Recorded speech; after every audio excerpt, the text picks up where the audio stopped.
Humza Yousaf, the Cabinet Secretary for Justice and the MSP for Glasgow Pollock.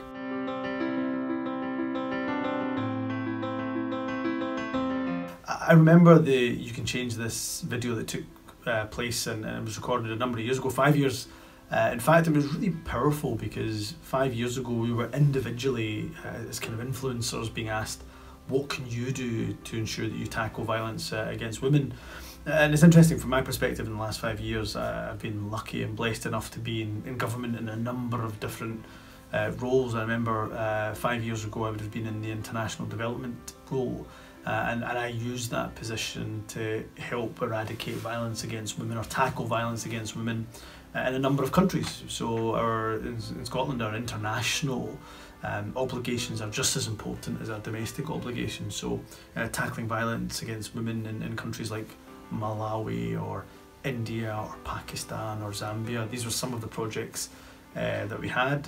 Some of that was done through educational projects, some of that was done around specifically tackling violence against women.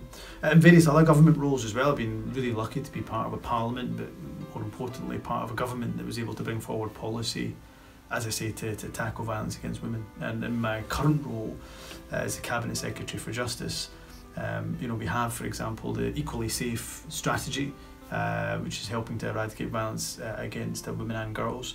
I've just announced a few weeks ago additional funding for our court system so that we can progress sexual violence and sexual offences through the courts at a better pace. And of course the majority of those victims are female women and girls.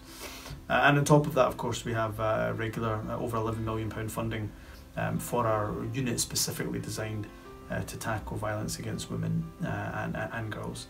And the Parliament has had in the last few years a number of successes, even most recently, for example, passing the Domestic Abuse Scotland Act, which makes domestic abuse a specific issue, not in its own right, but also looking at things like not just physical violence, but also, for example, coercive behaviour, emotional abuse, and so on and so forth, which as my time as Cabinet Secretary, that legislation will be enacted hopefully next year. So a whole host of things. I'm sure there's plenty that I've even missed out, but hopefully a demonstration that certainly I've not stayed silent on this issue of violence against women, but more importantly, either has the Parliament or indeed either the government.